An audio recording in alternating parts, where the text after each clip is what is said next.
Hi guys. Okay, today's recordings are going to be broken up into 5-minute chunks, just so you know. I'm going to try and stop when I want you guys to go ahead and do a task.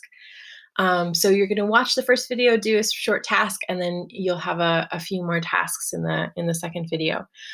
So first of all, though, I'd just like you to write down the heading for today. Today's Wednesday, the 3rd of March.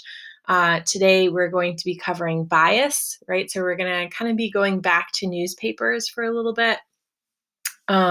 Just one quick reminder, our grades are due Friday. So if you have any missing work or if you notice that there are any mistakes in your grade, try to get in touch with me by tomorrow.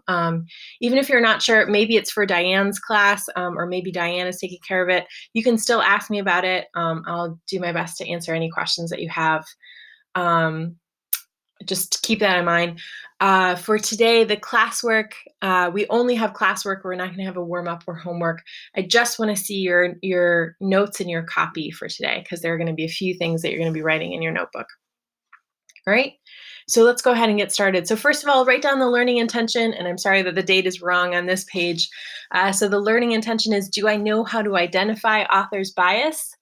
And success for this is going to look like correctly identifying the biased example. So there are 3 in this lesson. You're going to be able to do that by the end of class today.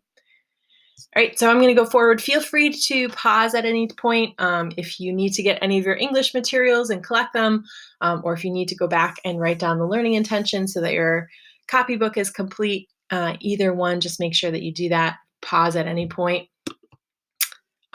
Just a quick example of what a good copybook looks like. Notice that this person not only has the task, but the learning intentions at the top. So just make sure you're doing that.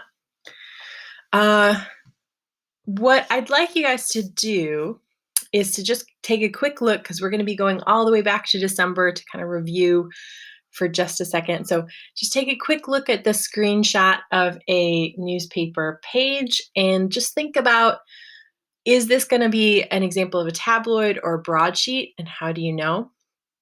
So maybe just jot something down. Is this tabloid or a broadsheet? If there are any terms that come up, like vocab words that we've discussed, you might want to use that in your answer. Oops. Just ignore that.